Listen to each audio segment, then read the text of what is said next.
बागी बलिया से ढाबा से शुरू होगा प्रबुद्ध वर्ग का आंदोलन।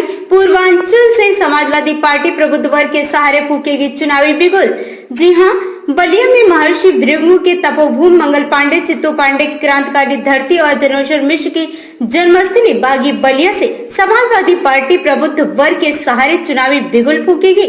छोटे लोहिया जनेश्वर मिश्रा की बेटी एवं महिला कल्याण राज्य मंत्री मीना तिवारी ने बताया कि समाजवादी पार्टी बागी बलिया के जनेश्वर मिश्र की जन्मस्थली शुभन थई में 5 अगस्त को प्रबुद्ध वर्ग सम्मेलन का आयोजन किया गया है। प्रबुद्ध वर्ग समाज के सभी महत्वपूर्ण कड़ी है, वह समाज को दिशा देता है। बिना प्रबुद्ध वर्ग के स्वस्थ समाज की परिकल्पना करना भी कठिन है। छोटे लोहिया जनेश्वर मिश्र की जन्मभूमि से प्रबुद्ध वर्ग वर्तमान सरकार के द्वेषपूर्ण कार्यों और सामाजिक न्याय एवं गरीबों के उत्थान और स्वास्थ्य के लिए भ्रष्टाचार के खिलाफ जंग आरंभ करेगा और वर्तमान सरकार को जड़ से उखाड़ फेंकने का काम करेगा। प्रबुद्ध वर्ग सम्मेलन किसी जाति विशेष का सम्मेलन नहीं है, यह सभी बुद्धिजीवियों का सम्मेलन है जो अपने और अपने लोगों की हक की लड़ाई लड़ना चाहते हैं। हर प्रबुद्ध वर्ग सच्चा समाजवादी है और सदैव समाजवाद के हित में कार्य करता है। इसीलिए समाजवादी पार्टी अपनी प्रबुद्ध वर्ग के साथ मिलकर कंधे से कंधा मिलाकर सत्य का लोलुपता में डूबी अंधी बहरी सरकार को उखाड़ फेंकेगी। गूंगी इसलिए नहीं कह सकती क्योंकि यह सरकार से बोलना जानती है, धरातल पर काम नहीं करना जानती।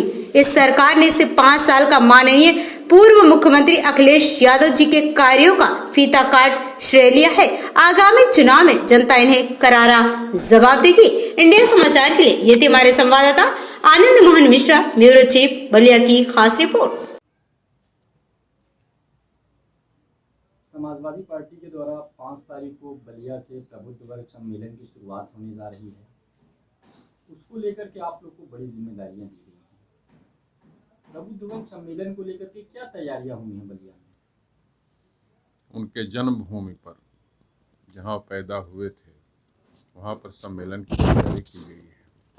वही वह पवित्र धरती है जहाँ से समाजवाद का पहला दीपक जला था और पूरे देश में एक समाजवाद की पाठशाला की तरह स्वयं अपने जीवन में घूमते रहे और सारे दुनिया को समाजवाद का पाठ पढ़ाते रहे।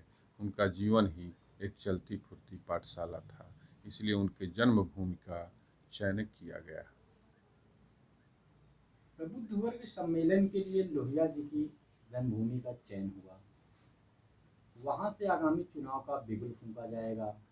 बागी बलिया के नाम से जो है बलिया जाना जाता है। 14 दिन पहले आज़ाद हो गया। चित्तू पांडे की धरती, मंगल पांडे की धरती।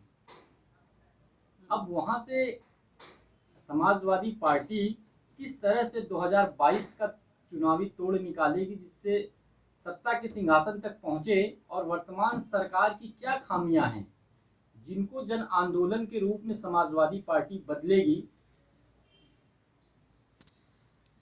जनता में अत्याचार, अनाचार, उत्पीड़न, भय व्याप्त है।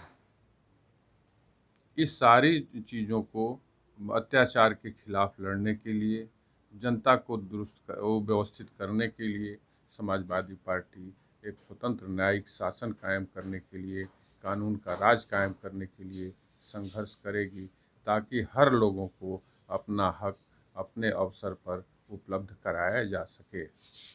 बलिया की जनता से आखिर आप क्या अपील करना चाहते हैं 2022 के चुनाव को लेकर?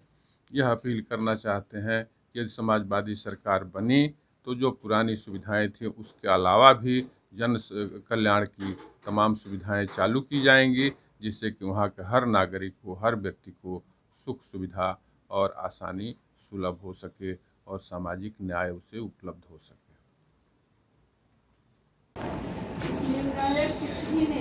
प्रबुद्ध वर्ग सम्मेलन जो कि समाजवादी पार्टी के द्वारा बलिया से शुरू होने जा रहा है, बलिया से ही क्यों शुरू होने जा रहा है? इसका चुनाव बलिया को ही क्यों किया गया?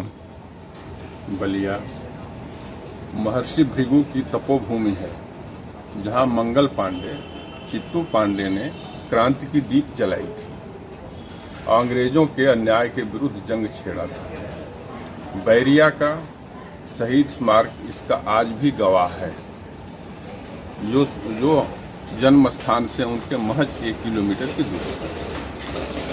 अब चूंकि इस क्रांतिकारी भूमि से जहां अन्याय से जंग लड़ने की पुरानी परंपरा वहीं जनेश्वरी जी जन्म लिए, इसीलिए पार्टी ने वहां के स्थान का चयन किया जहां से अन्याय के अत्याचार के खिलाफ लड़ाई शुरू की जाएगी और स्वस्थ समाज का निर्माण होगा। तो क्या आप यह मानते हैं बागी बलिया जो कि आज़ाद 14 दिन पहले आज़ाद हो गया, वह भी वर्तमान सरकार या तमाम चीज़ों से लेकर के आपने चुनाव क्या इसीलिए किया कि वहाँ की जनता जो है वर्तमान सरकार के खिलाफ बगावत या कुछ भी मान लीजिए जो है उसके खिलाफ जो है मतदान कर सत्ता से बेदखल कर समाजवादी पार्टी को वापस स्थापित करने में भूमिका निभाएगी? वहाँ की जनता वर्तमान सरकार से बेहद दुखी, अप्रसन्न और परेशान है। इसका प्रत्यक्ष प्रमाण है कि जिला पंचायत के चुनाव में समाजवादी पार्टी के प्रत्याशी को समर्थन मिला और वर्तमान सरकार के प्रत्याशी को पराजय का सामना करना पड़ा।